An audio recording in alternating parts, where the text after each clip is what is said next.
Neil Mackinnon, welcome to the Coach's Journey podcast. Thank you, Robbie. It is an absolute pleasure to be here. Yeah, it's very fun. You were telling me just before that this is actually your first time being interviewed on a podcast. So Yes. that feels like genuinely feels like an absolute privilege. I'm so glad that I get to be the person to do that with you. And also because there's a little echo, because you weren't quite the first person to interview me on a podcast, but you pretty much were. Like, I did one that was I'm pretty sure it was the second one when I appeared on your podcast, Creative Practice, and the first one might have been one in between that I've forgotten, or another one happened around the same time. But I basically manifested, as the only way I ever manifest things is by complaining really loudly about something to somebody, and then the thing happens, and I'm like, maybe I created that thing. I complained about never getting asked to be on podcasts by anyone, and then you asked me on your podcast just after I'd picked myself to be on someone else's podcast. So that's why I don't quite, you can hear my psychology at work here. I don't quite count that other one, but you just invited me spontaneously. Yeah. And so it's great that I get to return the favor somewhat now. And I was thinking about that interview and remembering that I think potentially Alex Swallow, who's also now part of the team of hosts on the Coach's Journey, that may have been the first time that he came across you, because he definitely listened to that one. Because I remember him saying, I love how you just kept discovering that you were the same guy across the course of that interview, by which he meant, like, we discovered that we liked Tim Ferriss and the Xanders, and that we'd both done Tim Ferriss's slow carb diet for about 18 months and that kind of thing. So if listeners don't like that kind of chat, then probably switch off now, because we're going to do loads more of that in the next hour or two. And I was actually thinking, maybe we'll get into this as we go, but I think there's more echoes. Maybe we did get into these on Creative Practice, but there's more echoes, right, that we might get into, particularly the work you were doing in the arts before you left. I was, thinking about this conversation and researching it, and that last job title you had, which I think was something like Head of Artistic Rentals at the South Bank Centre. Well, that was one of the roles you had. Yeah. Really, that would have been a role that I would have got to if I'd really persisted, potentially. Like, that was the kind of one of the parts of work that I did when I worked in the arts. So yeah, looking forward to getting into all of that and much more. But Neil, first question. It's not the question we normally ask at this stage. We'll ask that in a minute. Do you remember the first ever whisper of you potentially appearing on this podcast? Do you remember what that was? First ever whisper of me potentially appearing on this podcast.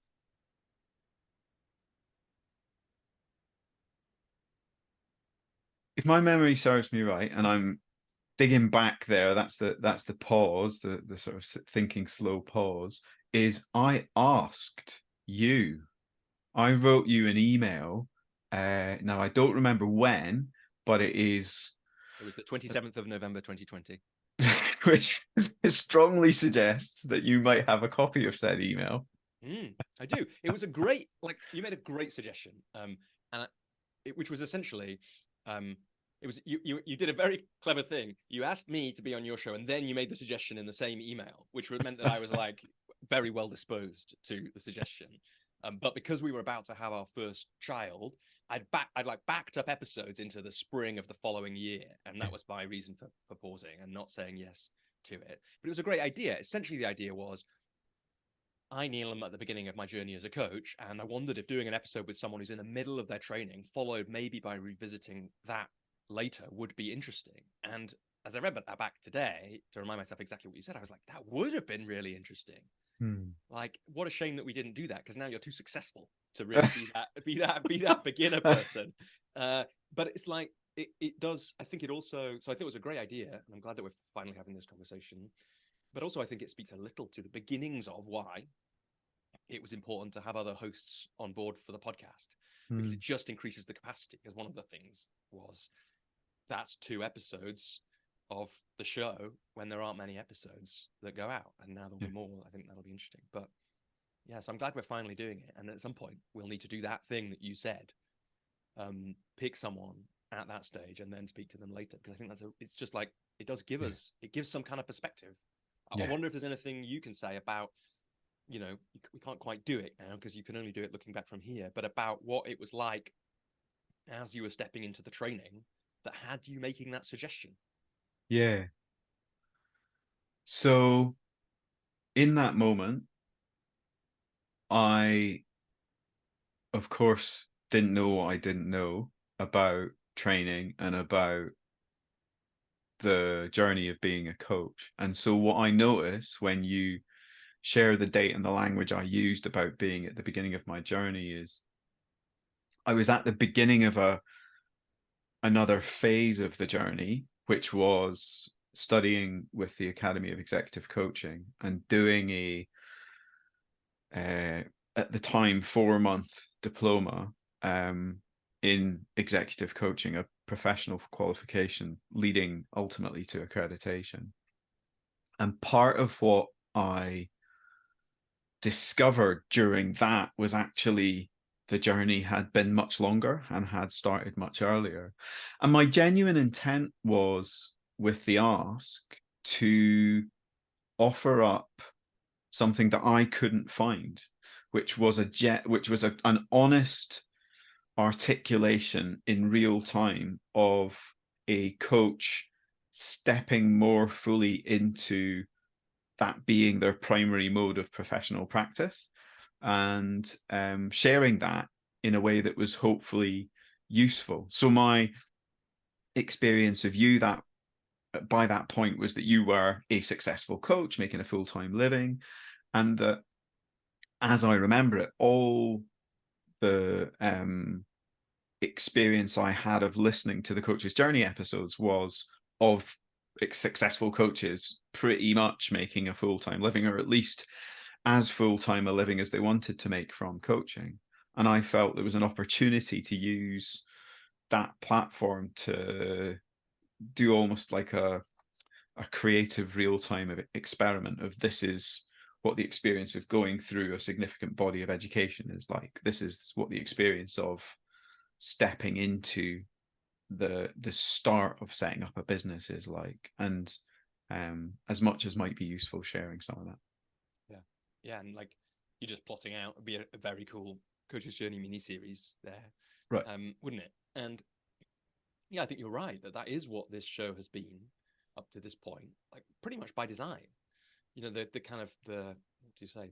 I might have said this before, I probably have on the show, but you know, it was born essentially from a bunch of conversations that I had as I was in about the stage you were at in 2020 when you were emailing me that, where I was doing some training and had some conversations with people who had managed to make it work, and regretted not recording them because it felt like that wasn't a resource that existed.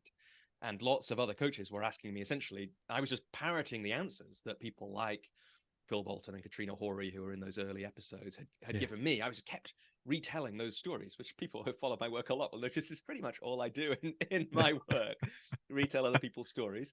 But that's okay. And so that was where it came from, and has continued to in those first, whatever it is, 4 years. And I think that it is interesting to think about what are the other resources that are still kind of absent from what's needed for coaches. So if you were to, I guess what you just described is so beautiful, because it's about the real-time liveness of it that in some ways makes that would make that such a compelling thing to listen to, especially because I just noticed that there's a kind of creator's jeopardy in, because the person might do the training and then realize they hate coaching. I mean, probably not, but like that's part of what would be, I think, really interesting. It would be as interesting to get somebody who did the training and decided not to use it because it was time to use it as a leader, or to or just they didn't like it in the end, or that it was time they were having family changes, or whatever it was. There's lots of reasons. I'm sure there are coaches that you've trained with, and same for me, who haven't gone on to do what you've done with coaching, or essentially what I've done with coaching, which is make it full time. That's a long monologue, wasn't it? But the question I want to ask is, if you could take us back to that live experience then, can you, I mean, this may be an impossible ask, but can you give people who might be there, who might be in that kind of, I'm just thinking of starting my training, what can you remember of that, the liveness of that now, that might be interesting? So at that point, I had chosen who I was going to train with, and I had a sense of I had some sense of what that meant. I'd chosen to take a rigorous and substantial course, and it was self-funded, so I invested a significant amount of money in it. So my memory is I was taking the training quite seriously, hopefully seriously in the right way, in as much as not holding it too tightly, but rather giving it due space and time as I moved closer to starting it. So my memory is I was spending quite a lot of time reading. I had a sense that it was going to be necessary to set up practice clients. So I was beginning to think about whom I wanted to work with that would lead to me building the sort of business I wanted to build over the coming months and years. And also thinking about, like, I knew the course I was doing would have a self-development element to it. So I was doing some thinking around, well, if that's going to be happening, if the processes are going to be supporting that, what do I want to get from that portion of it? Like, where do I want to set an ambition by the end of the course that I hope to meet through going through the course? I think the other thing to say that may well come up in other bits of our conversation today is, I guess everybody's situation is unique, and this was approximately 7 months into the pandemic. And at least from my perspective, and I can only really speak from that, I didn't know what was happening as regards the ongoing health of my industry, which at the time was the creative industries, and at that very time was more focused in the performing arts, or had been for my entire career, in the wider creative industries. And so there was a very clear, present, and acute economic imperative that I understood the business side of things. And I knew categorically that the course I was taking didn't attend to that part of coaching, and proudly so. They focus on the art, practice, craft, and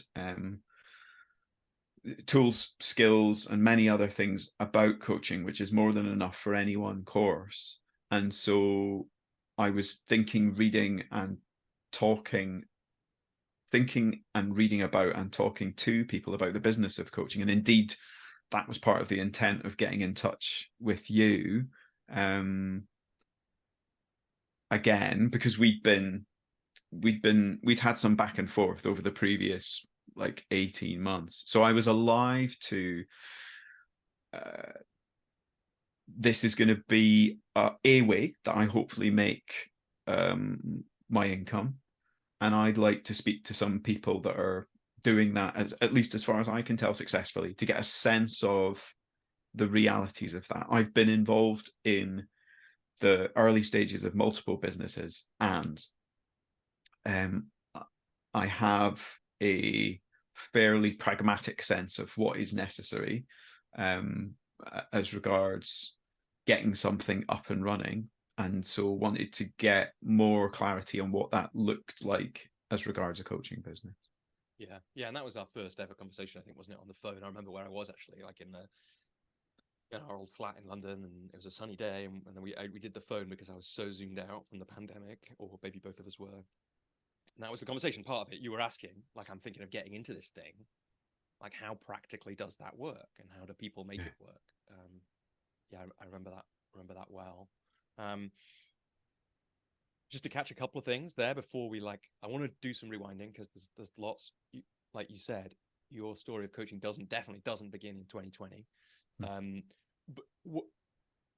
So for you, was there that particular transition where you were doing the coaching course? Was that partly the way you told the story then? It was almost like it's partly because of the pandemic. It's like, what's going to happen to performing arts? Like, no one knows. I mean, still we don't know. Lots of, in the UK at least, it's kind of, as far as I can tell, from semi outside of it now, like, the repercussions of the pandemic are still being felt, just like they are in professional sport and all kinds of places. Was that partly why this happened then? I think partly it's not as big as a part. It's not as big a part as it may initially seem. I think there were other forces at play, as regards why I was stepping away from being as involved and as directly involved in the performing arts, which I'm happy to talk further about. I think what happened, what was more acutely caused by the pandemic, was the pace at which I worked on building a coaching business, as opposed to moving more into consulting, which had been my initial intention, and indeed in my first year of self-employment, whereas is where I made most of my money, was consulting.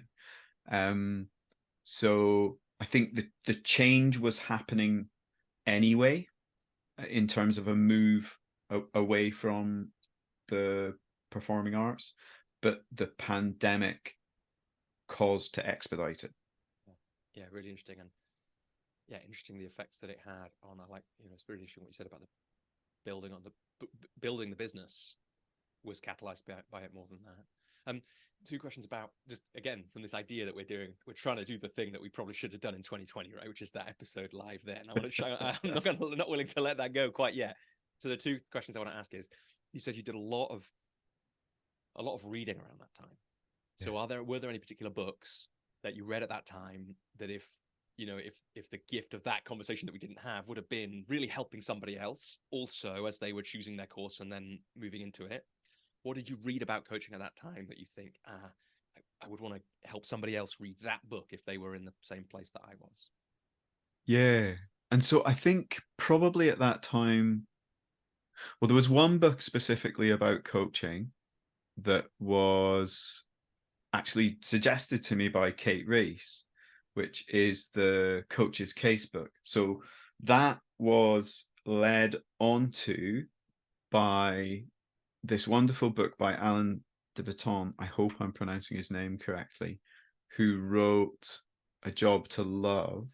I believe that's the title, and that's through the School of Life.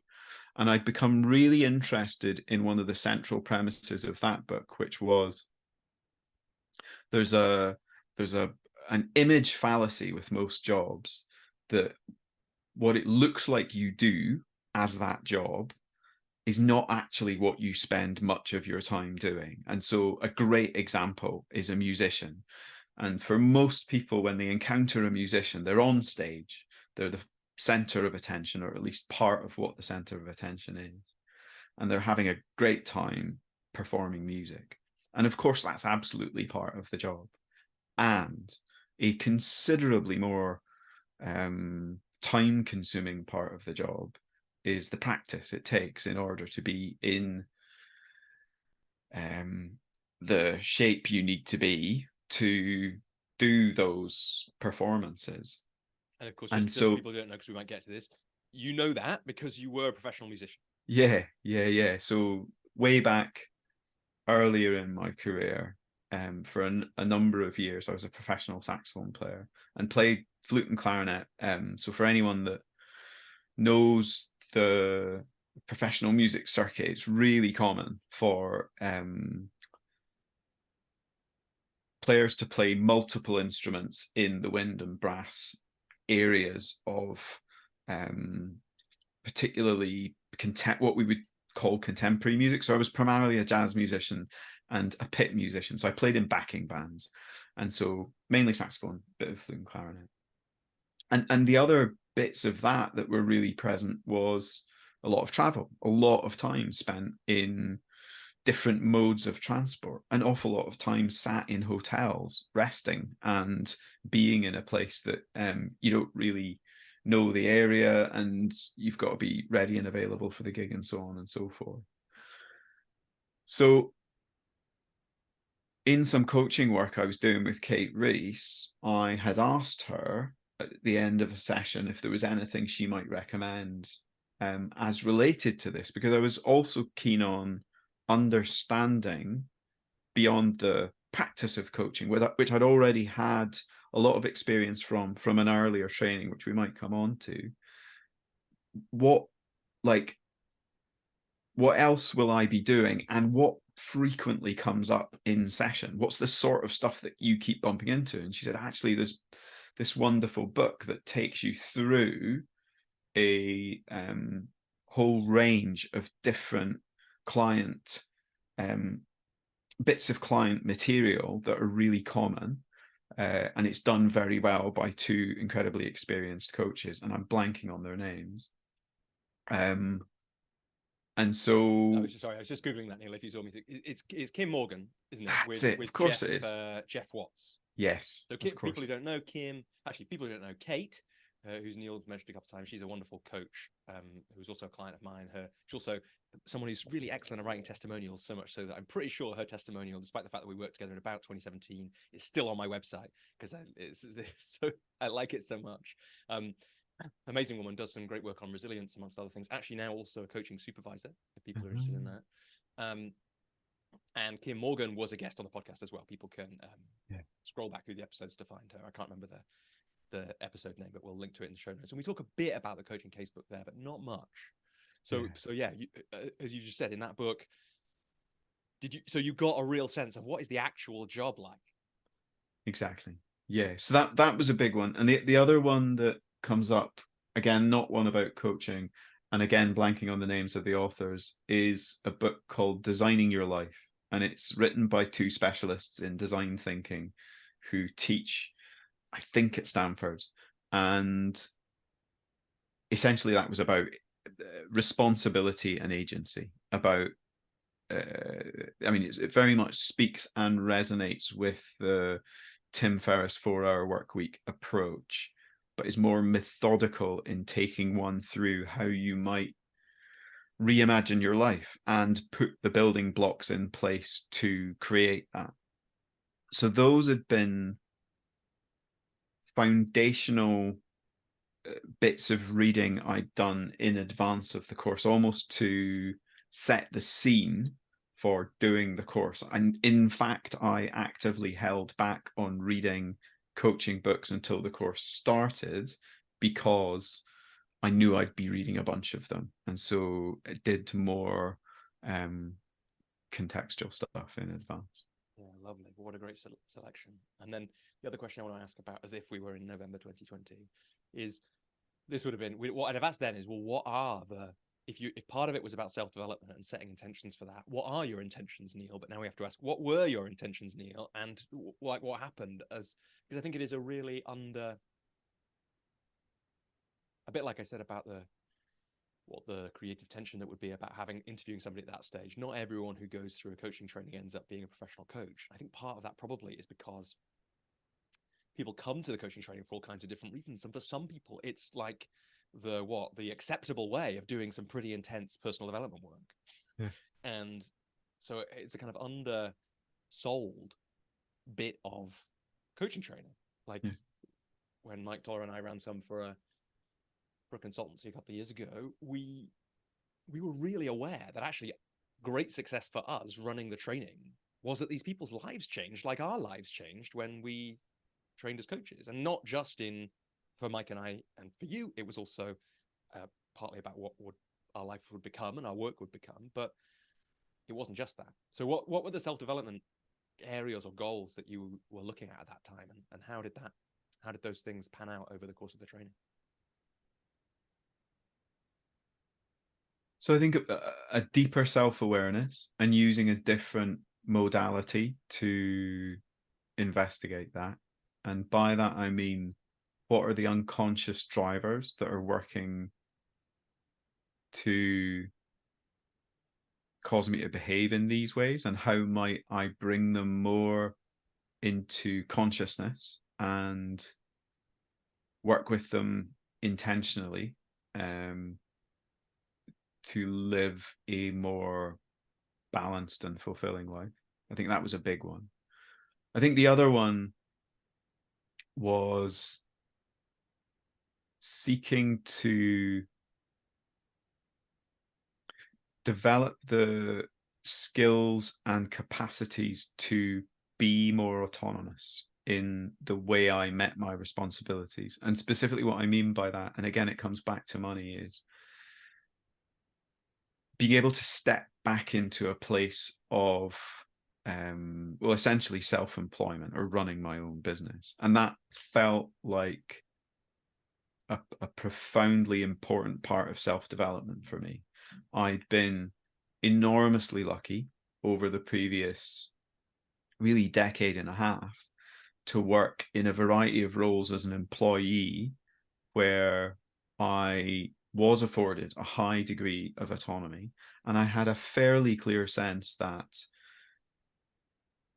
I'd need to continue to be fairly lucky to move around and do different things and maintain that. And actually, it was time for me to take back full autonomy as regards how I make sufficient money to meet my financial responsibilities.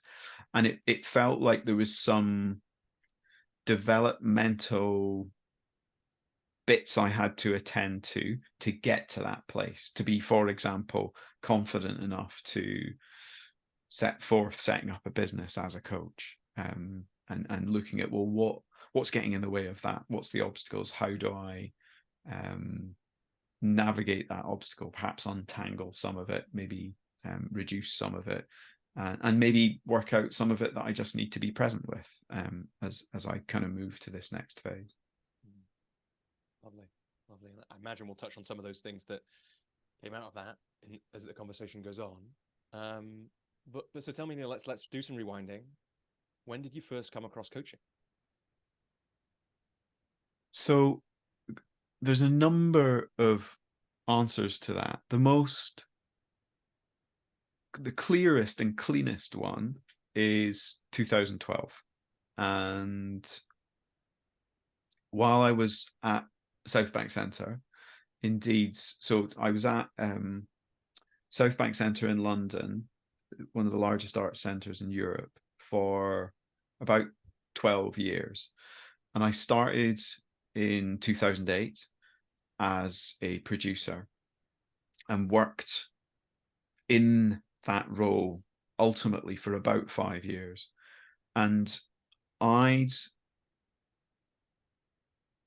been thoroughly enjoying the role of producer and had become increasingly aware that we were making lots of stuff, particularly in the performing arts field, that was beginning and ending its life in those venues in London. And that not only was there an appetite to present that in other places from promoters and presenters in other parts of the world, but also there was various opportunities available to South Bank Centre if we did that, some financial, some relationship building, and so on and so forth. And I'd sought to set up a department, or a department of one as it was then, to support that, to take stuff out on tour, essentially, in different ways, not necessarily the traditional way of putting a bunch of people in a mode of transport and taking them, but all sorts of ways. And I got stuck. My belief at the time was I got stuck as a result of a variety of external factors.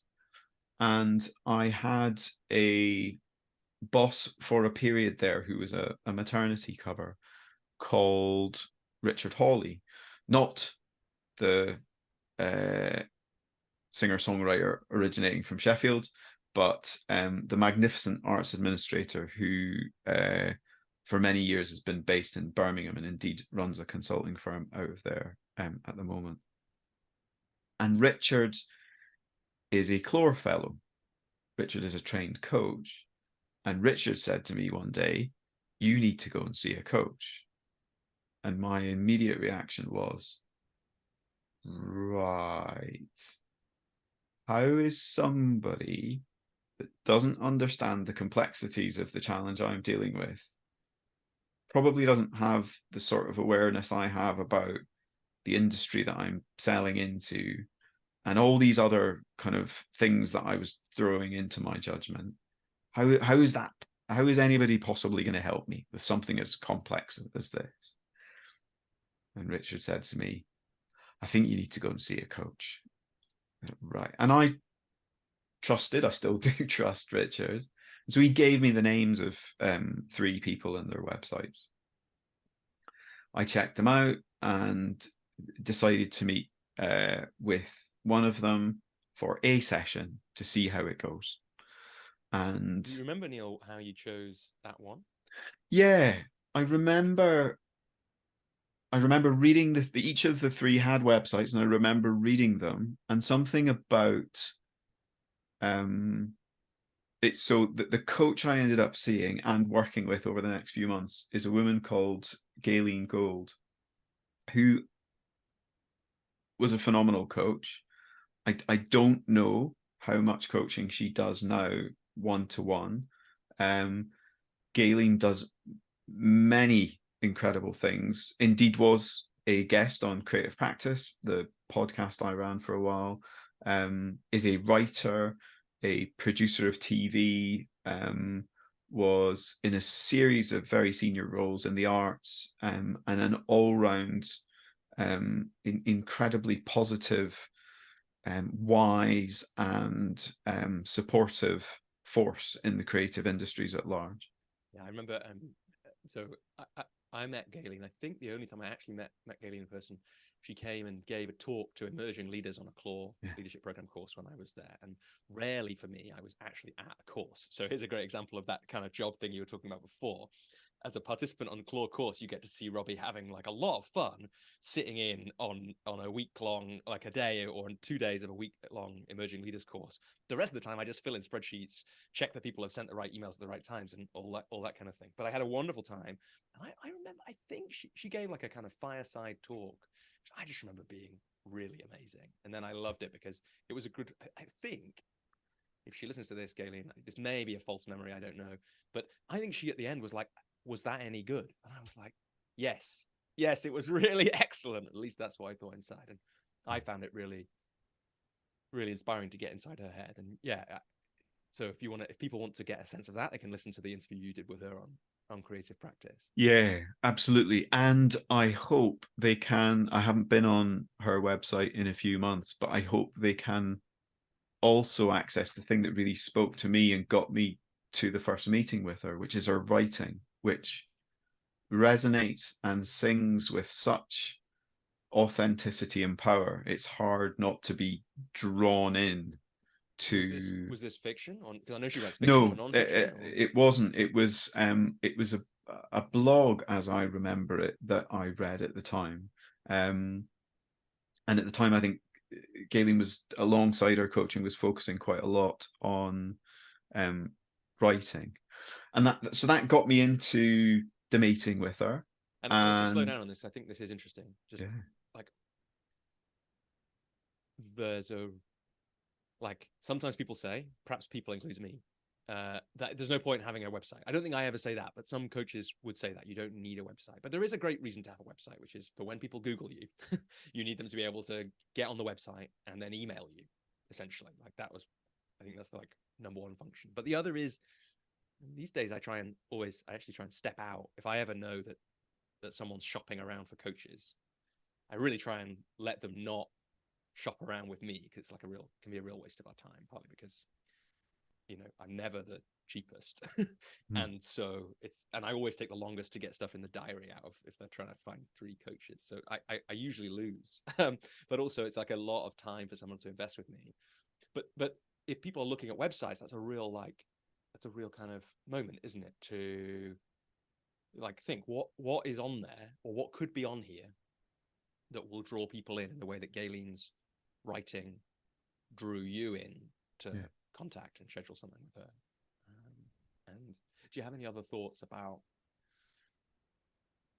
I guess, what about her writing it was?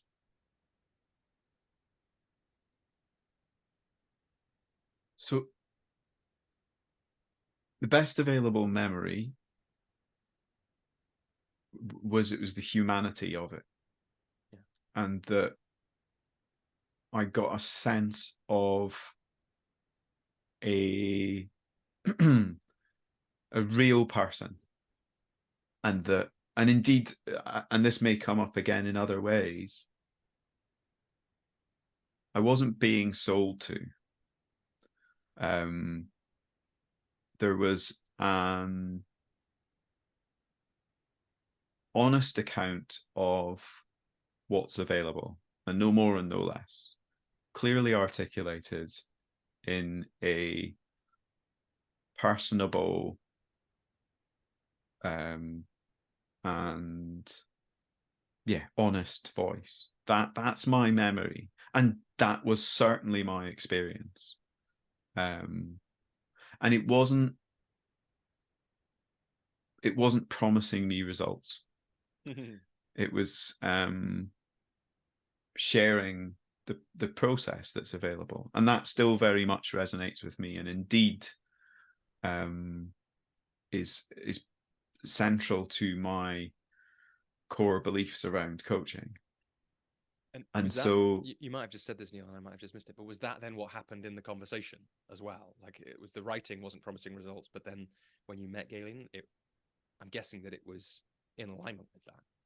It was, yeah, absolutely. Yeah. It was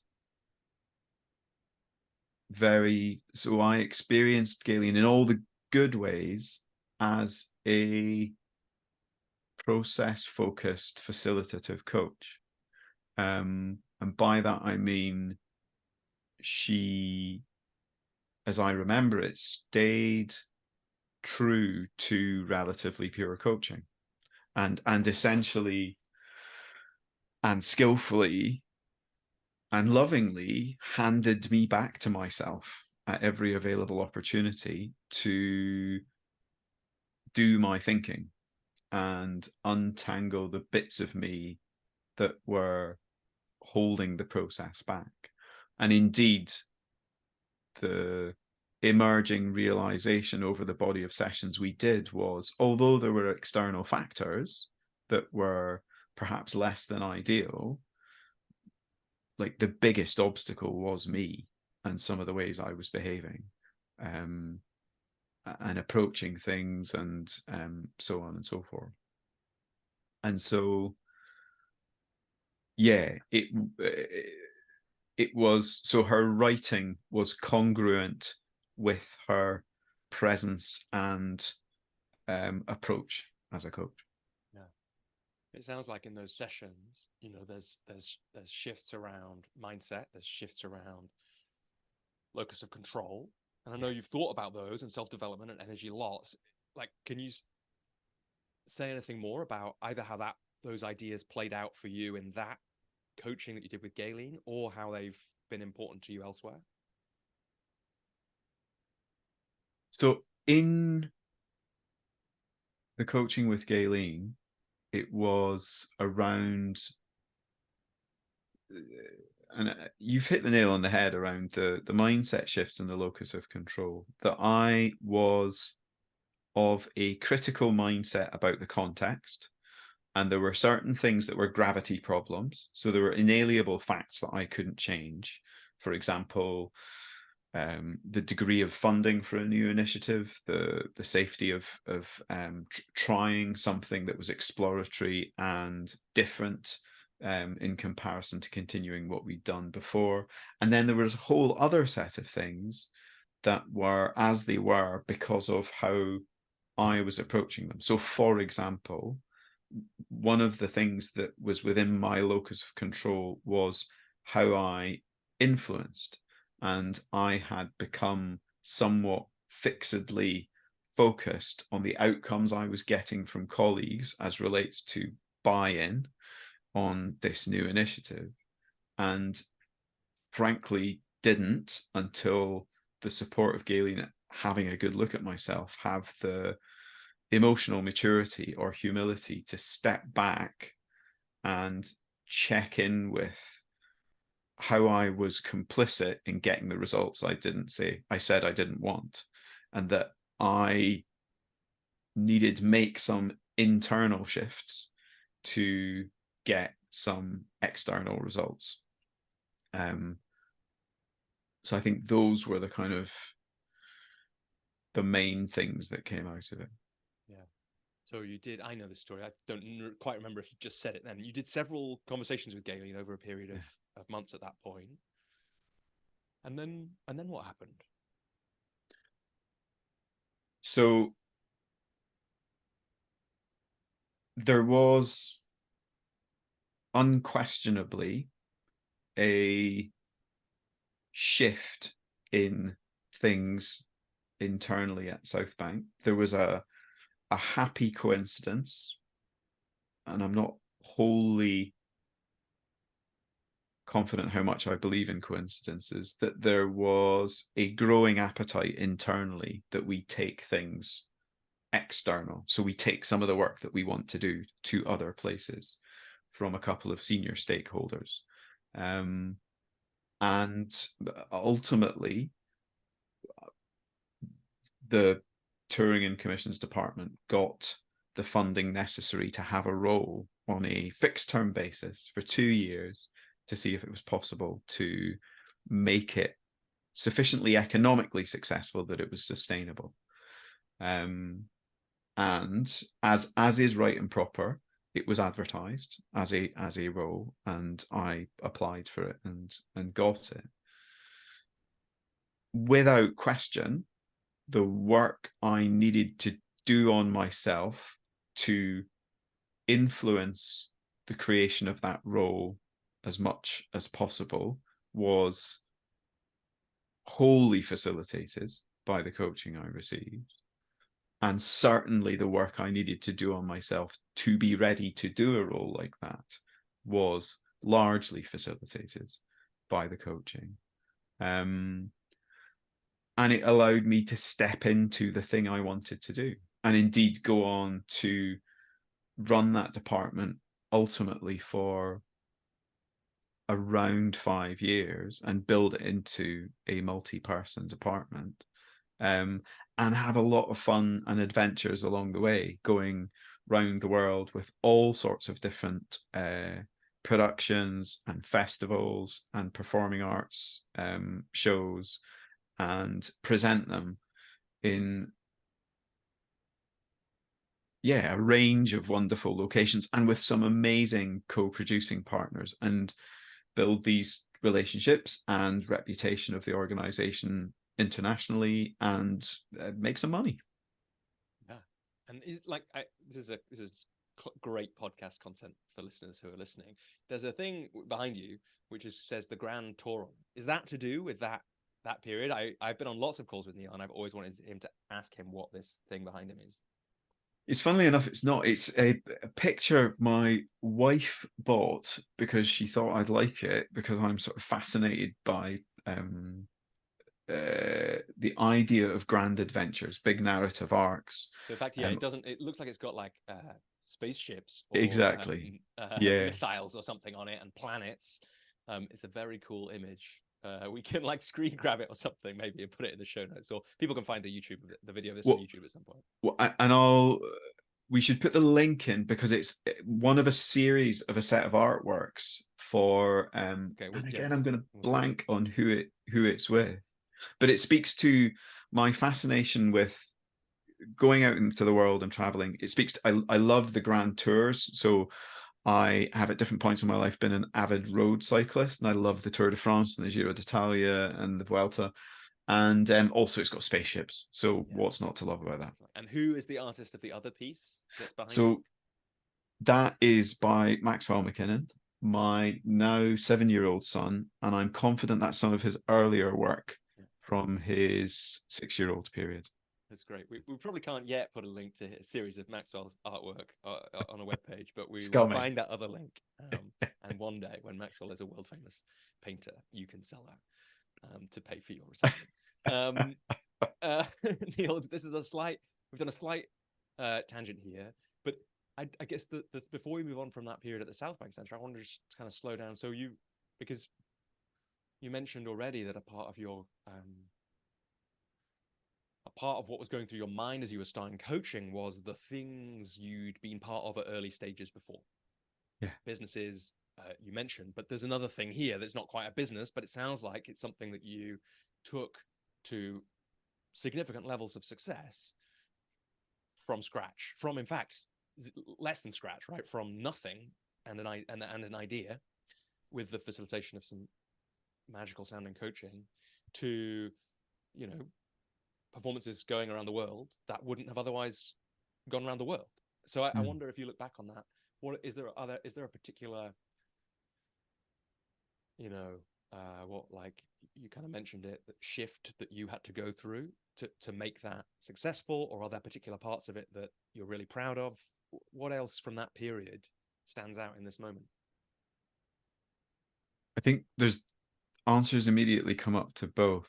So the shifts I needed to go through to make it successful were believing in what's possible and establishing a medium-term goal and tracking back to understand the steps necessary and getting into the work and tracking towards that with faith that a version of it will happen. It might not look, sound, or feel exactly like the one that's been defined, and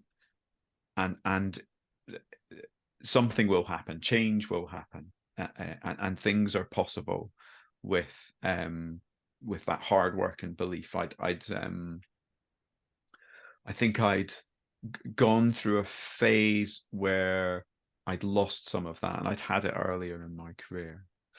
I think I'm proud about a number of things from that period. I think the one that stands out, and indeed was the proof of concept that we used to set up the department in the first place, was a live version of Kubrick's 1968 film 2001: A Space Odyssey. And so South Bank Centre and the British Film Institute worked together with the Kubrick estate and the wonderful people that look after his legacy to create a performance that was a screening of the original film, but with all the music stripped out and instead performed by a 98-person symphony orchestra and a 64-voice choir, synced exactly to how it would appear on the film. And anyone that knows the film may remember that it has some of the most iconic music in it, from Thus Spake Zarathustra by Strauss, the famous kind of fifths coming in at the beginning, and again back to the space imagery, the sort of eclipse of the planet, and some of the most moving and profoundly unearthly and beautiful and terrifying choral music that's ever been written by Ligeti, and indeed many other things in between.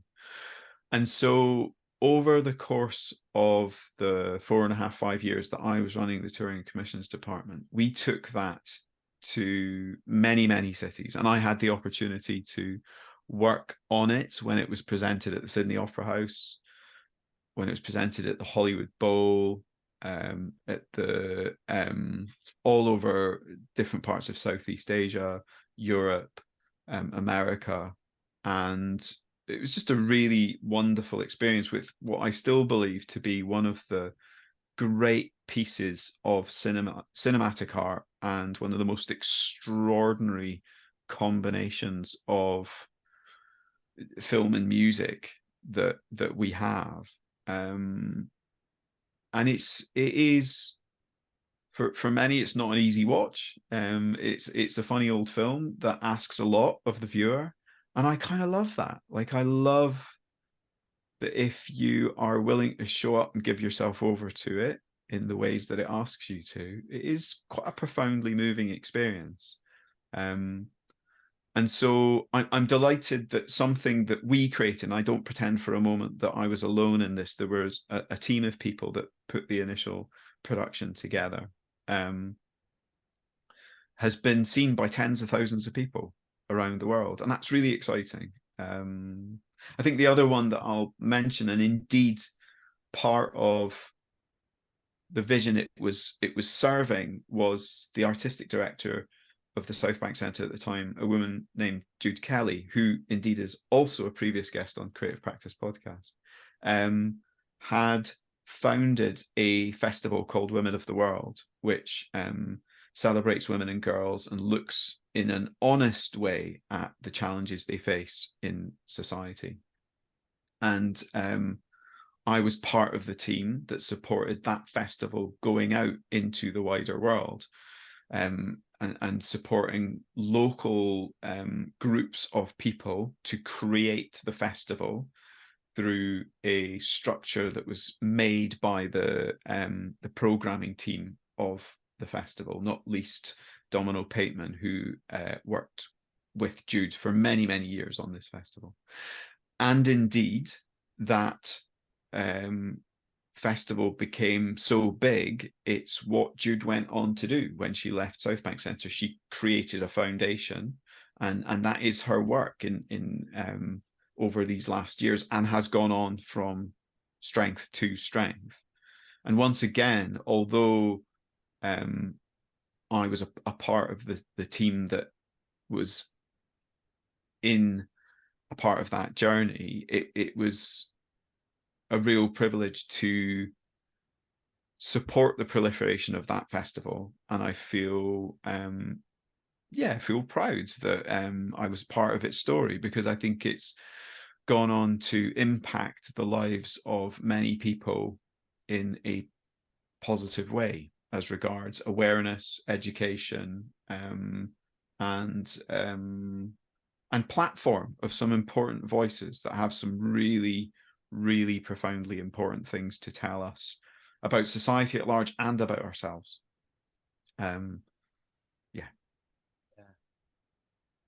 Yeah, and you've just sent, a bunch of listeners off to watch 2001, and also a bunch to Google Women of the World for sure.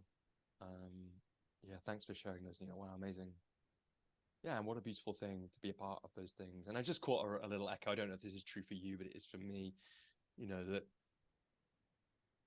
getting to be a part, like there's an echo of the role of a coach, right? In the way you describe, you kind of wanted, you're proud of these things whilst knowing that they are not your thing. Yeah. Right. Because they can't be, because almost nothing is one person's thing. But those are great examples of that. And yeah, you should be proud to have been a part of those things. I remember when I was living and working in London at Claw Leadership again, actually, several members of our team doing some mentoring on the London Eye as part of Women of the World. I don't know. I think what happened was there was like mentors in each pod, and then a bunch of, I think, like schoolgirls or young women from London just like piled in. Yeah. And you just get that sense, it's like that was how dynamic it was, really. And that was probably a few years in, I think. I can't remember exactly when it started, but yeah, you get that sense. And I've kind of a little from the side seen it go on, and it's very cool to have been a part of those things. I love that. I love those stories and how we can, you'll always have been a part of those things now. And that's very cool. And that's what we get with our clients to some extent. So Neil, you were doing this amazing work. I imagine at that time you weren't thinking, do you know what? I think I'm going to become a coach. So I know that you used coaching with your team as a leadership style at some point as part of this period at South Bank Centre. Was that what happened next, or what happened? Did you carry on working with other coaches, or what role did coaching play in that phase and then beyond? Yeah, it's a great question. So around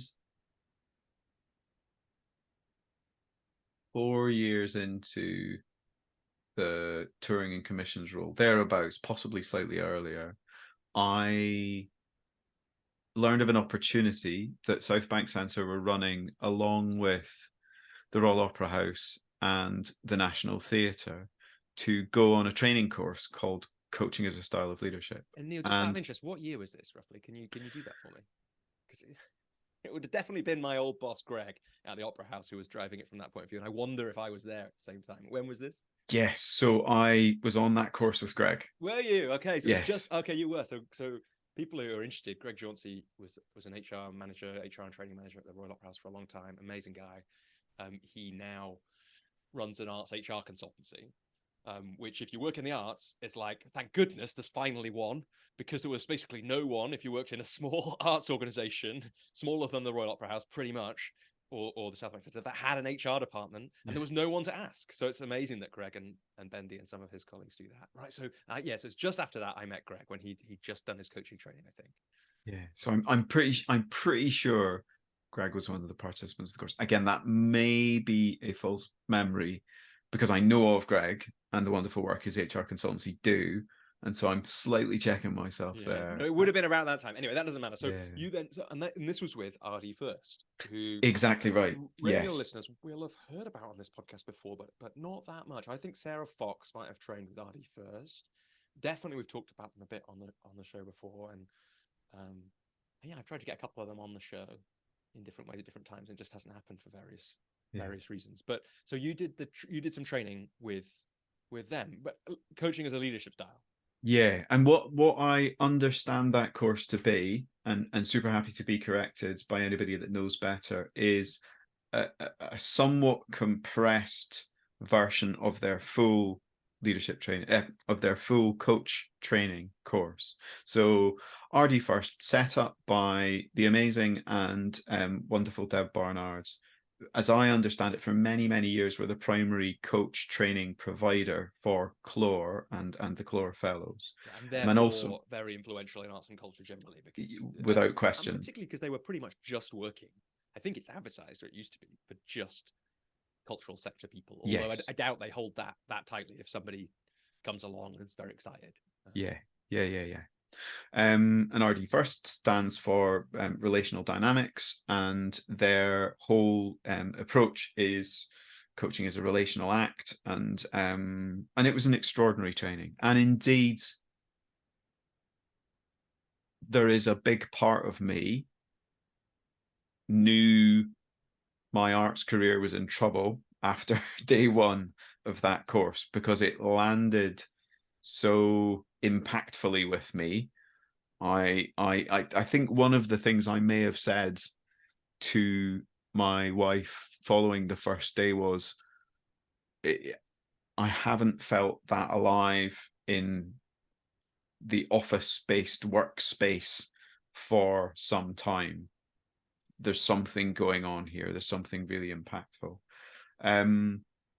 And so to round up my earlier point, as I understand it, the Coaching as a Style of Leadership course is a slightly condensed version of their full coach training that many of the CLOR fellows go on. I don't remember exactly how many days, but it was comprehensive and rigorous, lots of coaching practice, and facilitated by two phenomenal coaches, one of whom introduced us initially, or told me about you, and that's Claire Antrobus, or rather Dr. Claire Antrobus, and the other one is Izzy Mortimer, both very active coaches in the cultural spaces and beyond, and they were the trainers on this course.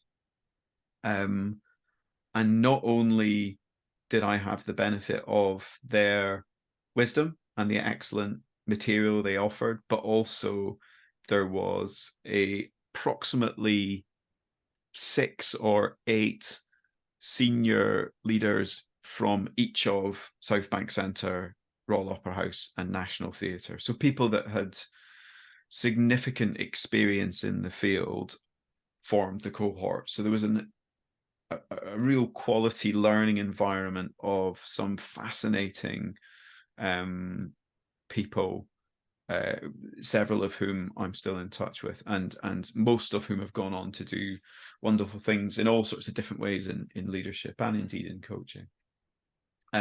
So I would say, and that was 2018, I'd say that was my first proper coach training.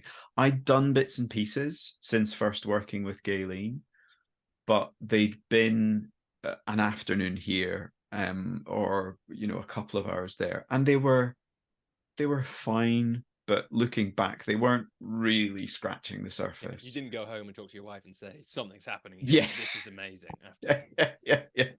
Yeah. And if you had to point to what it was now, looking back, that happened on that first day that you were talking to Ingrid about at the end of the day? What was it?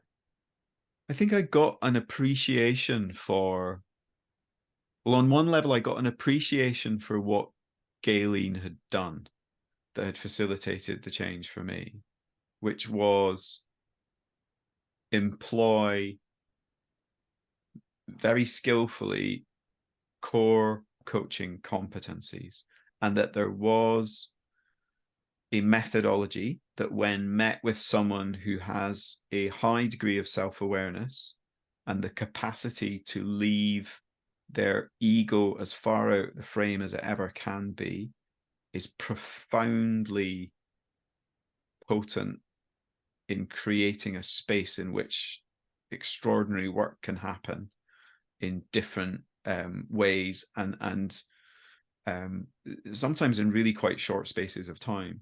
So I had that.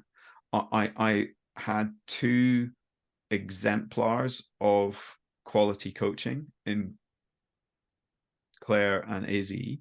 So I remember various bits of demos and digging into clean language and these other things of how we can communicate with ourselves and others, and how we can hold space and be true thought partners for others without necessarily having lots of information, but rather we can come at it from a first principles perspective and and facilitate a really powerful and effective intervention that can unlock all sorts of things for people. So the kind of those things and more happened relatively quickly, and just a number of things that had probably been hovering, or the kind of Tetris blocks of awareness were just that one step out of alignment. Something clicked where it just kind of all dropped down a level into, oh, okay, this is meaningful. Yeah, and just to reflect on a little bit of what you said there, my memories of Deb coaching, watching her coach, is that she was she is, I'm sure still, but when I watched her, which was getting on 8 years ago or something now, an absolute master. I've never seen Claire, I've seen Isabel coach a little bit. Yeah, both amazing. I've watched Deb a few times. Absolute master at doing almost nothing, and yet magic happens, like absolute magic. And certainly their training, the bits that I've sat in on some of their like half day and 1 day courses, and it's very clean. Yeah. And kind of I often think of it as a real reminder of how amazing that is, like how little you have to do really amazing stuff. Speech marks, how little you have to do, right? How little you have to say, or how little you have to put into the conversation. It's not necessarily easy for all, and you pointed to when you speak about Galen, speaking now about like what you have to bring for the magic to happen. So then Claire, I think this almost connects us up, doesn't it? Because then at some point in that you had a conversation with Claire, and Claire said, you should speak to Robbie. Is that right? Like, what was well, the it was again, you having with Claire, and what was happening next for you at that point? Yeah, it's exactly that. Is by the end of the course, so it was over some months. I don't remember how many, and there was I think 3 or 4 touch points, and it was in the last section. I remember saying to Claire, "Look, something has really shifted for me here, and I'm interested in what it looks like to create a coaching business, and I wonder what thoughts you might have." And I remember Claire being very generous with her time on some suggestions of places I might look, and talking through some questions I had, and also saying there's this guy called Robbie Swale, and not only is he building a coaching business, and by all accounts successfully, he's talking about it. So he's sharing some material online. So I'd propose that you have a look and a listen to that. And so this was before the podcast, but you had been writing, I think there might have been a YouTube video or 2. There have been some videos, yeah, for sure, and yeah, various articles, yeah. And crucially, she said, and I'm pretty confident that Robbie will have a chat. He's again, this word generosity. He is. Yeah, there's the opening of Neil's interview with me on Creative Practices is something like, "So Robbie, why are you so generous?" Which is still a question I'm trying to answer, Neil. But yeah, there was this generosity there. Yeah, there was indeed. Yeah, and so I lurked around your content for a little while, having a read and having a listen, and had this awareness that I might at some point put in a call to you as I began to formulate things. And the thing shifted, and what happened was things also shifted at South Bank Centre, and things also shifted for me internally. And so in fairly short order, I had a growing awareness, and it somewhat chimes with one of your earlier points, but on a macro level, like I had invested a huge amount of me in the touring and commissions department. And without any shadow of a doubt, it was not mine, and it was never going to be mine. And I could spend another 15 years doing it if the organization allowed, and it was still not going to be mine. And I wanted to move towards something that was more mine. Again, it's this piece around setting up my own business. That shifted. There was a change in some of the senior staff at the time, and an opportunity became available that in the head of artistic rentals and partnerships role. So this was the role I had for the last 2 years at South Bank Centre. And personally, as a result of frankly getting married and seeking to buy our first property, get on the property ladder, it was not the right time to strike out on my own. And so I'd had this transformational experience, and I moved into my last role at South Bank Centre and had a wonderful 2 years, and had a sidebar of coaching. Like I was seeing clients in my own time, pro bono, everything pro bono. People one step removed from me, people that had been on the course, and we were doing bits of co-coaching, but I was in the practice, and the rate at which I was reading about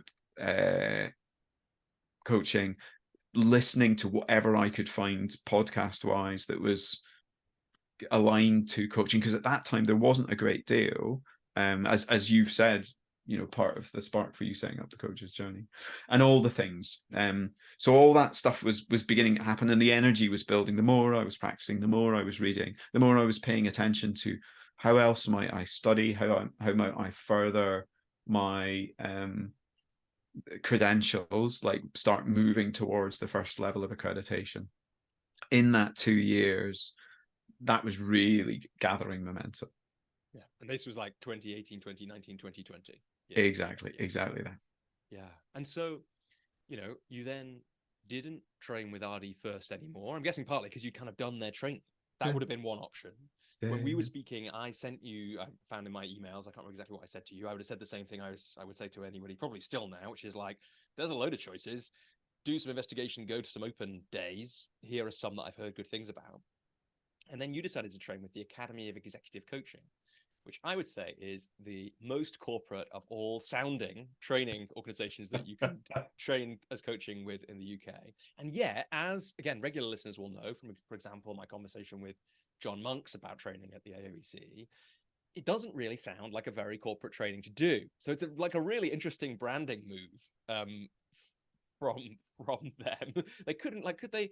Is there any other adjectives that you could put in to make it sound more corporate than that? Like, I don't really know, but you weren't and aren't particularly the kind of person that I imagine trains at the Academy of Executive Coaching, who definitely wears a suit, spent most of their life in either leadership role in an FMCG or some other acronym that I don't really know what it means, or they've been a consultant or the Big Five or something like that.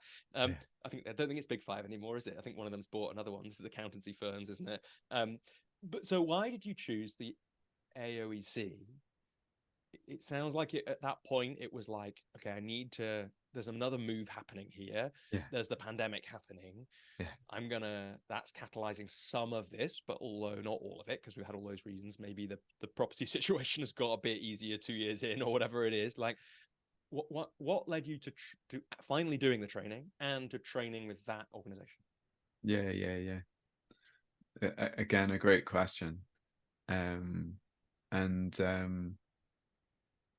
Like, as I hear you repeat that back, I noticed that actually the personal, I'm thinking back to an earlier part of my career, because of course I've been married for far longer than when I made that transition, and indeed we bought a flat a few months after we got married. And actually the personal thing that had shifted around me leaving the touring commissions department was I became a dad. Yeah. And that's the thing that happened at that point.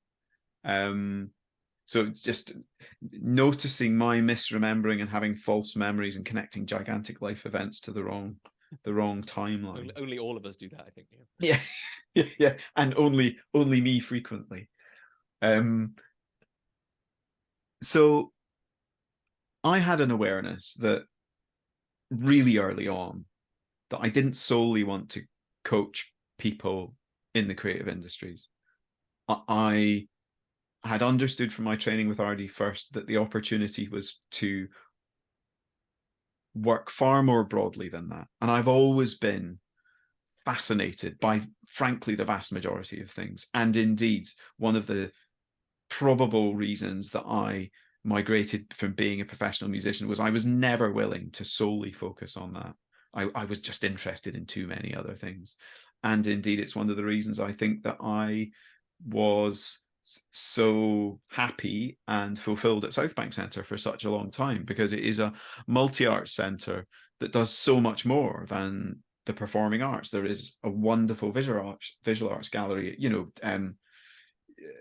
Jude, through her work, was doing extraordinary things in really investigating gigantic societal problems through the arts, and all sorts of extraordinary things besides. And so when I looked back at my career, it looks and sounds fairly arts to anybody that doesn't work in the arts. And I wanted to do a training that perhaps balanced that out. So, as you rightly said, I have no experience in any of the big 4 or 5. I am not, I'm only just able to tell you what the acronym FMCG means, fast moving consumer goods, for anyone that could care less, and all these many other things. And so it felt like an interesting organization is one piece. The second is I'd heard some good things from some people I was aware of that I'd had chats to. I frankly can't remember who they were, but I'd heard they're held in high esteem for the training they provide. And partly doing what you suggested, I went along to the open day. And it's interesting, the resonance with what I said about my experience of reading Galen's website. I didn't feel sold at. What I experienced at the time they were running in-person open events, what I experienced was a half day, as I remember it, of an organization sharing what's available and answering as many questions as they could, giving a flavor of what I now understand to be the central experiential nature of all their courses, that it is not a broadcast of information, but it's very much getting into the doing. And I met some people. I met several of the members of the organization who I got on really well with, and vividly remember actively not being sold at by their head of consultancy and now also a faculty member, the wonderful Karen Smart, having a really honest conversation about, I'm looking to set up a business in coaching ultimately. Any thoughts for a naive person? And Karen, again, this generosity piece coming up, and honesty, that it can be a hard way to make an easy living. There may be riches out there for some and not for all, and so forth. The other crucial piece is I heard two guest speakers who were graduates of the practitioner diploma, the flagship program, and indeed the one that I went on to take. And they happened to both be people with backgrounds in the performing arts through complete coincidence, because I've now worked with many hundreds of participants over the courses. And indeed, there are some people from the performing arts, but there's loads of professional services firms, people in FMCG, and indeed people from the NHS and corporate law and so on and so forth. And one of those people was the wonderful Paul Williamson from Ambassador Theatre Group. And he spoke so beautifully about the impact coaching has had for him as a senior HR practitioner and within their organization at large. AOEC have had a long-standing partnership with them. And again, this generosity piece, I had the opportunity to talk to him after the event, and we got on really well. And he said, look, if you have any more questions, let's have a cup of coffee. And so when some 6 to 9 months later, I was looking at really committing to doing a program, I had another conversation with Paul, and he was extremely helpful in with a coaching approach, as is so often his way, helping me explore what might be right for me. The other thing to say, in the interest of full transparency, was Barefoot was also a front runner, and probably, if I'm being honest, it had come down to the two. And whilst I think they're an extraordinary organization, it wasn't the right one for me. I was looking for something that was a little more business based. The final thing I want to say, and then I'll pause for breath, is I had already understood, and indeed I'm at pains to explain to anyone interested in training with the Academy of Executive Coaching, that the executive, yes, the best kind, as you frequently joke. The executive piece is around getting things done. It is not about inhabiting a C-suite office. And indeed, they bring in all the many things that support coaches working with people at all levels of seniority and all parts of their career. So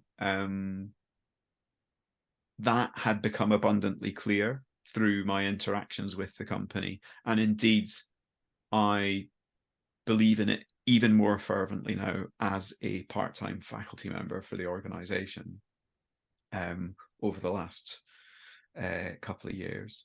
So I understood that although that's the name of it, and indeed there are many people from the corporate world that come to train with them, it immediately moves into a considerably more human place when you are in their programs, and gets to this essence of authenticity, humanity, and seeking to serve another human being.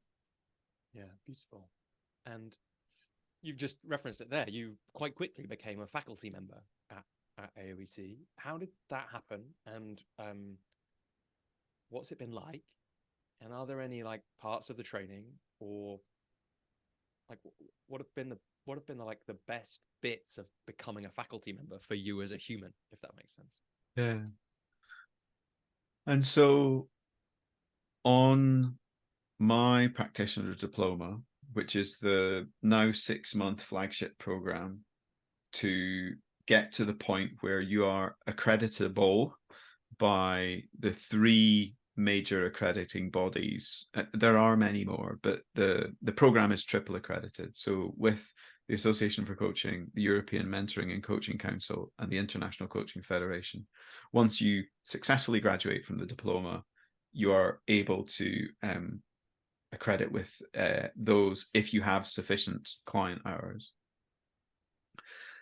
I got on well with one of the faculty members, a guy called George Warren, and we continued conversations. And around 6 months after graduating, my memory was having a conversation with George, asking him more about his faculty role. Because you were interested in it, or just out of yeah, because you're interested in everything? Yeah, well, I mean, I think it's partly that. The other thing to say is, and something we haven't touched on, so maybe useful to do briefly. In my very early career, as I was beginning to build up a presence as a professional musician and starting to get work, I worked with, and indeed became a director of, a wonderful education company called ABC Creative Music that is run by two men that have had a profound influence on my life personally and professionally, called Phil and Tom Bancroft. They're twin brothers, they're jazz musicians. They are also both doctors and extraordinary human beings. And this company provided resources and training to teach non-specialist teachers how to teach improvisation to nursery and primary school teachers. And indeed, that's what they still do. And the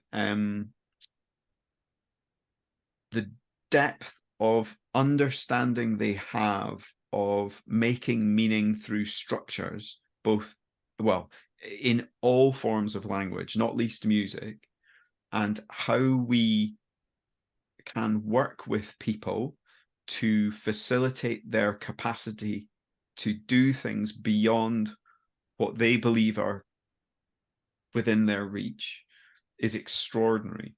And so through that work, I became really interested in teaching, and particularly the type of teaching that is non-didactic, that is facilitative and supports people to stay in a place of agency, seeks to keep the cortisol levels low, and gives them a framework in which they can operate and improvise to make meaning for themselves and others.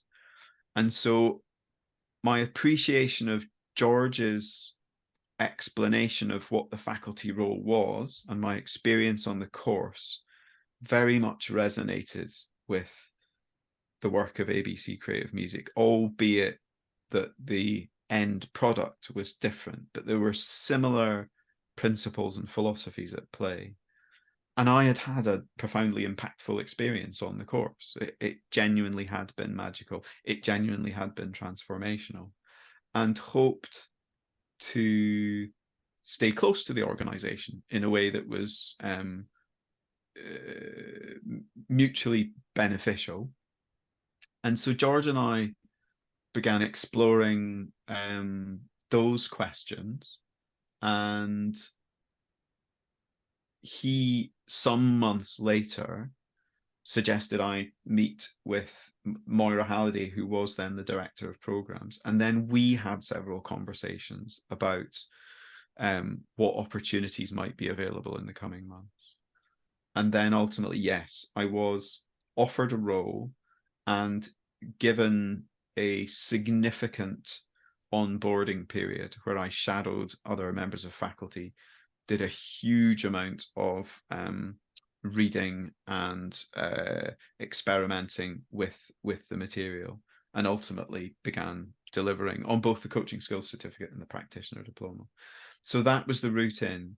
And it was by all accounts looking outside in quick, and what I've understood through doing the diploma, and indeed through investigating some of the ways I've been working for a long time, indeed since late university, I think there's been lots of this stuff has been present in the way I operate in the world. And I think I was already I was already considerably further ahead in my capacities than I thought I was at the time.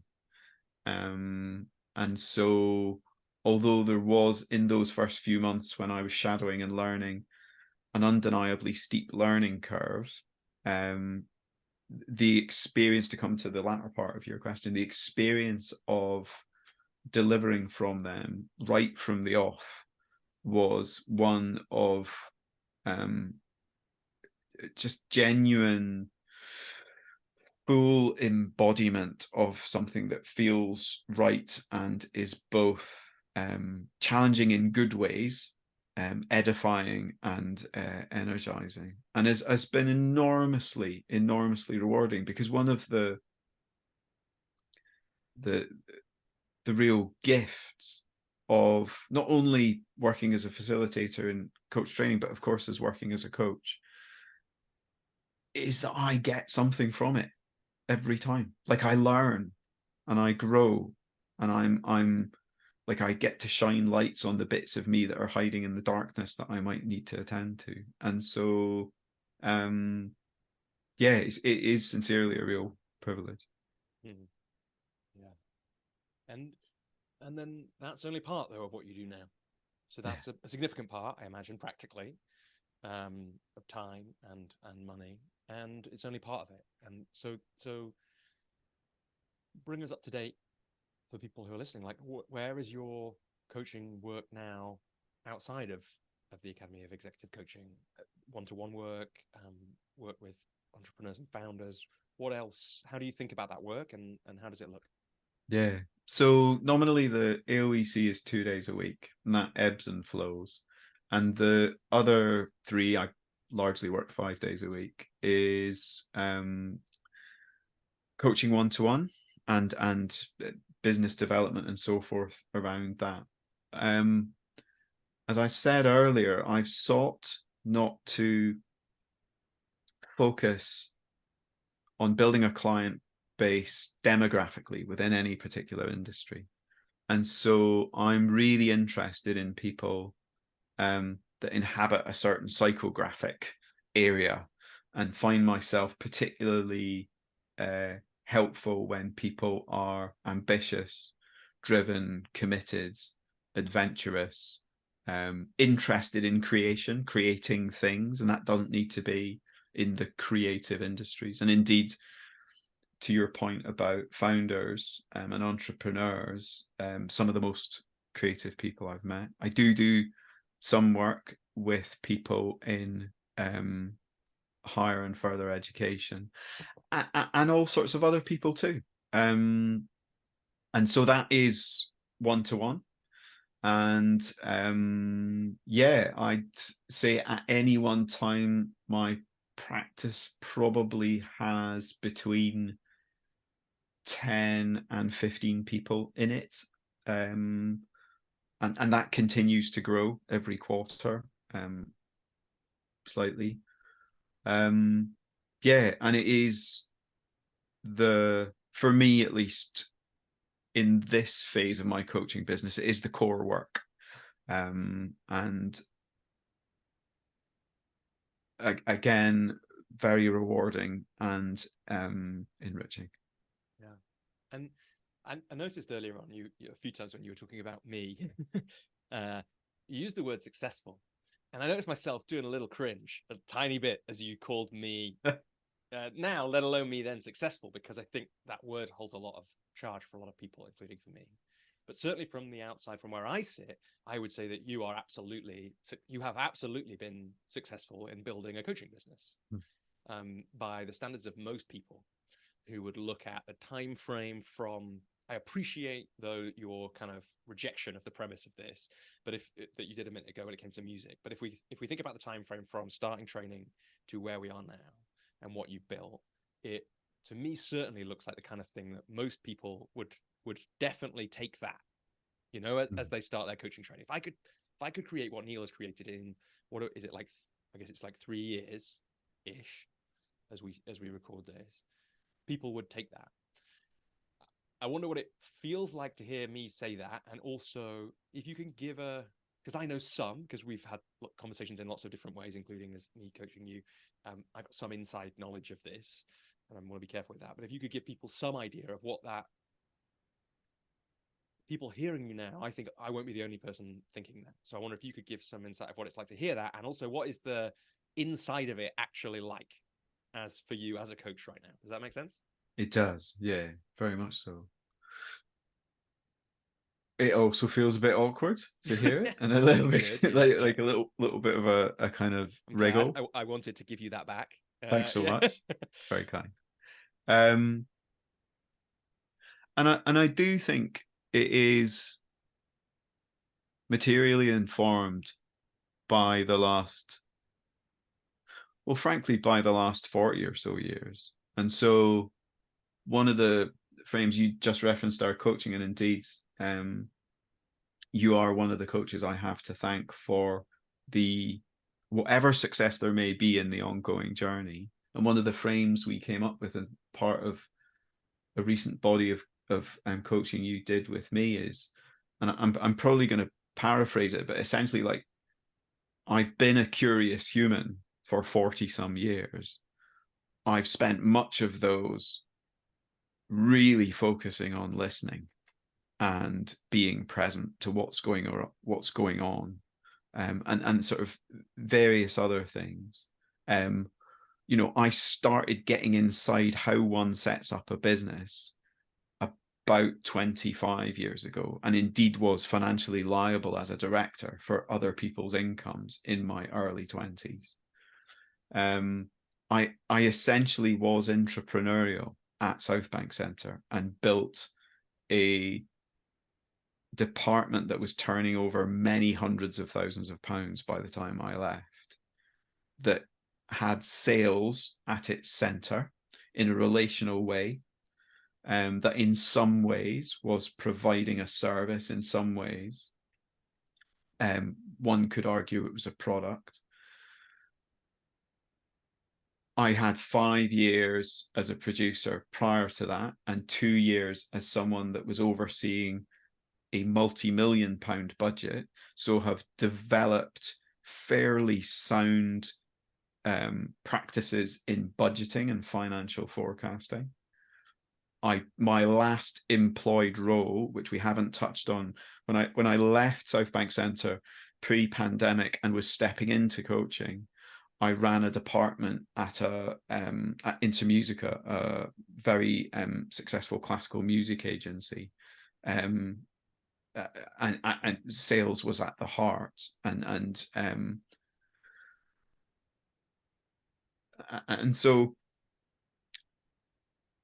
although I first charged somebody for coaching on the 1st of April 2020,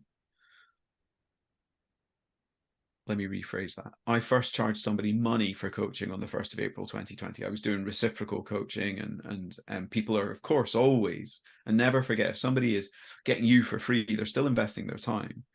You know, I had been actively coaching for 2 years before that. And I think all these things matter, and I think all these things play a part. And when I stepped out of the end of my 1 year maternity cover at Intermusica, my intention had been to make the majority of my living from consulting within the creative industries, and very specifically the performing arts, and gradually build up a coaching business. And what actually happened was I stepped into a landscape 6-7 months into the pandemic where there was no performing arts industry. It was completely decimated. Nobody was on stage because nobody was congregating. And so there was no consulting work, because absolutely rightly so, any that might have existed was being given to trusted, established organizations at reduced prices because they were trying to keep their staff on, or was being handed to people that had been recently made redundant by the organization that was handing it to them. Again, rightly so, and entirely understandably. And so I stepped out of Intermusica and into the second training program, the one with the AOEC, having done the RD first one 2.5 years earlier.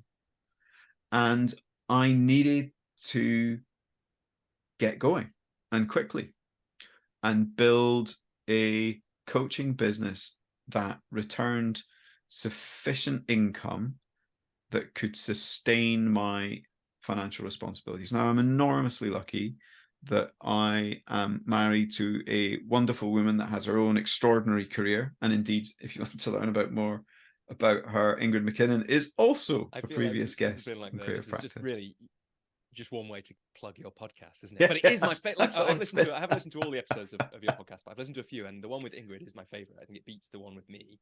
I just love it's such an unusual privilege to get to hear both an interview and a conversation between a husband and wife in a really handled really beautifully. Definitely people should check that out. But sorry, you were saying you're lucky to have Ingrid because without question. And so it's not, what I'm not saying is that the sole responsibility financially sits with me. That is very much not the case by a long shot. And yet we seek to be equal in all things. And so I worked really hard, and you know, as we've alluded to, Robbie has done a coaching engagement with me and knows there's a lot connected to that, and not always on the positive side. But to some extent, and I need to bring Ferris back in here. And so I must reference one episode, that his Jerry Seinfeld episode. I'm wholly bought into Seinfeld's belief that to become successful at anything, it is in large part a tonnage game. And in those first, at date of recording, 2 3/4 years, like, I have done a ton of work. And there are many elements of that. I have sought consistently to not be, in inverted commas, salesy. And I believe I can say with confidence, I have stayed well away from promising outcomes or being pushy in any way. And yet I have worked hard to build a substantial practice through talking to a lot of people about what I do, and working with I think somewhere in the region of now 130 clients in those years. And it you know, that I get from coaches I meet and know who've been at it for the same amount of time or longer, is quite a high number. And what I want to, I guess, be clear on in sharing this is it hasn't come without a cost. It's it has been a significant body of getting my head down and doing the work, and leaning up occasionally and going,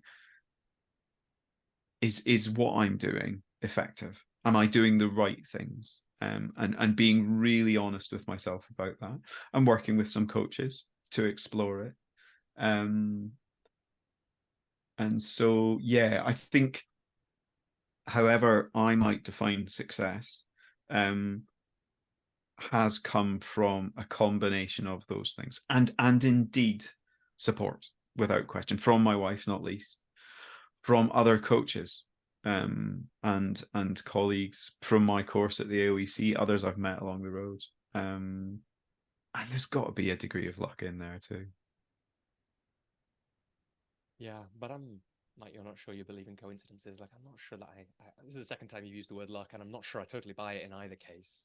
It's like a lot of, you know, like you said, 25 years of really practicing listening, you know, from music and onwards. 40 something years of being curious about the world. Like, that's a lot of tonnage of practicing being curious. And there are a few and listening, and there are a few attributes more important to success in coaching than curiosity and listening. I want to slow down because you said something there, and I know some of this, I've helped you do some of this thinking, but I'm sure you've taken it in different ways and think of it in different ways in different moments. Either, you know, when you come up for air from the hard work of building a coaching business and think, what, am I doing the right stuff? You know, or when someone who's training with you through AOEC says, Neil, what the hell do I do? Which I bet this happens all the time now. How do I, you know, find 100 people to coach in my first 3 years or whatever it is? what do you say? Like, what are the things that, as far as you can tell, as a incredibly curious, interested person, have helped you get your business to the point where, even if it, when do our businesses ever make as much money as we'd like them to make, right? For all the people who've been on the show saying, who you said have look outwardly like successful people, I bet most of them would take an extra, 10 grand or whatever. Yeah, what are the things that you think work for coaches in building a business? Yeah. So I think the first thing is an awareness that it is a relational business. And by that, I mean it happens in relationship with other people. And so it's important that one is spending at least some of their time investing in relationships. And that is in all sorts of different ways. So I don't mean spending time solely with people that you believe might want to work with you as a coach, but rather starting with your network. And that's one of the first things that I say to anybody, because you've already got some relationship there. That very quickly leads into something that anyone familiar with your work, Robbie, will know you believe in around the prosperous coach approach. Now, it was you that recommended the book to me. And although I believe like you, and I may be putting words in your mouth, there are some bits of it that I find inconsistent. There are some bits of it that jar with me a little. I, like you, do believe, and indeed have been supported in further clarifying my awareness and use of it through working with you, that there is a central, repeatable process that will undeniably lead to your coaching business growing over time around connecting with people, inviting them into a coaching conversation, creating a meaningful experience, whatever that might be for them, and then, where appropriate, and if it feels right, proposing doing some work together, if that is what they came there for. And there's a great deal more to say about that, and indeed you've said much of it which resonates with me in other places. So I think that's another piece. The other bit is time. And so I think that's both the time it takes to do those things, to build relationships, to spend significant periods in the company of others where you converse about coaching and self-development and so forth. The time it takes to build a referral pool through doing impactful work and people then going on to talk about you. The time it takes to build a reputation, particularly if you've had a significant portion of your career is doing something else. I'm confident that there are people that know me somewhat well that still think I work in the performing arts as a producer or a manager. So I think that is relevant. And then there are other bits, but that definitely come on along. Continuing education and reading and so on and so forth. But I think the final big building block, again, in the interest of pausing enough time to take in some air, is just do good coaching. Whenever, wherever one gets the opportunity, wherever, I don't know why I keep using the word one, I get the opportunity to do some coaching, like fully show up. And I do some coaching that pays me well, and I do some pro bono coaching, and they get the same level of commitment, presence, energy, and attendance in either case, without question. Otherwise, what am I doing? And I think, if anything, actually, that is the thing that's going to spin that flywheel faster, of not only moving around the connect, invite, create, propose, but also in building a referral pool, in having clients that have had an impactful experience, in generating testimonials, in building a brand, is when you get the opportunity to step into the hallowed ground of coaching, show up. Beautifully said, Neil. And what a way to basically bring the conversation to an end. I think we're almost at time. It's flown by. I feel like I had a whole list of questions. There was a great one actually that both Ingrid, in one of the prompts that I gave you, and one of the members of the Coach's Journey community, Alex Witten, asked about music and how that built into the coaching business. And we don't think we've quite got time to do it, but it's like we've covered it in some ways. Lots of other areas we could have delved into more. And like you said, there's so much more we could say about the last 3 minutes or 5 minutes of what you've just said, that each of those things we could slow right down on. But instead, to finish, I'm going to ask you some quick fire questions, and this time they do have to be quick fire answers. All right, Neil, because we haven't got much time left. So the people who unlike me and Neil aren't regular listeners to the Tim Ferriss show, these are some of Tim's questions. So first of all, Neil, if you could put something on a metaphorical billboard that would be seen by millions or billions of people, what would you put on it? Ooh. The thing that immediately came up was, it's up to you. Lovely. Especially given what we've just said, right? Yeah. You've just described, for coaches, you've just described 4 things that people can basically do. 3, 4, 5. I wasn't keeping count, but every time you're coaching, as though you're being paid. I'm paraphrasing, being paid the most you could possibly be coaching. Coach like that every time you ever get a chance. Like, that's completely within the power of an individual human. It's up to you. Amazing. What purchase of $100, I guess that's like £80 or less, that you've made in the last 6-12 months has made a big impact? Oh, that's a good one. Well, there's sort of 2 things that are right beside me that definitely cost less than $100 that make a big impact to me. I'm going to show you them both. So this, I've admired, there's many things about Ingrid I admire. One of them is she had a Chili's water bottle for years. And I just, every day I would think, that's a great water bottle.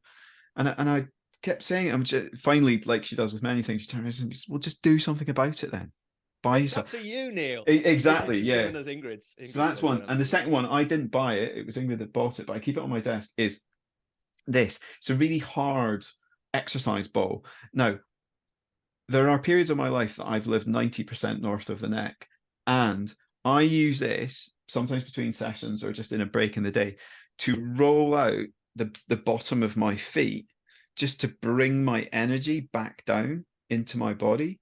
No idea. I mean, it can't have cost. It's like tennis ball sized or something. It's tennis ball sized, but it's really like hard. What's it called? Squash ball. Like, it's super hard, and just to roll the fascia out in the bottom of my feet, and it just brings my energy back down into my body. Wow! If people did that before every coaching session, that would change your coaching, right? That'd be an amazing thing to do. Let's do one more. So many good ones. When you think of the word successful, given we had this conversation earlier on, who comes to mind? I mean, yeah, Tim Ferriss. Yeah. Like, I mean, the gift he has given to so many through the access he grants in his podcast, the work that he is doing on treatment-resistant depression, a subject enormously close to my heart, through his foundation, through the SciSafe Foundation, his writing. The one bit where I sort of hold back a little is I don't know anything about his personal life, and so, like, I my definition of success, family and personal life is enormously important, and having space for that. And so why I should know anything about Tim Ferriss's personal life, I don't have the faintest idea. Because he's very generous. So actually, you do kind of know. I heard one recently who was talking about being coached by somebody. Actually, there's a cool one with a coach whose name I've forgotten, and they're talking about relationship. They're talking about exactly that. So it sounds like a tricky time for him. But you know, Yeah, we talked about this a bit on the episode with all the hosts, didn't we? Being yeah, parasocial and having that yeah, relationship. But no, I get that. I get that Tim Ferriss.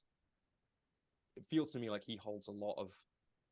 I know why you said it, and I know why I would say it, and probably similar reasons. And it does feel like he holds a lot of what's important to you. He's managing to do that.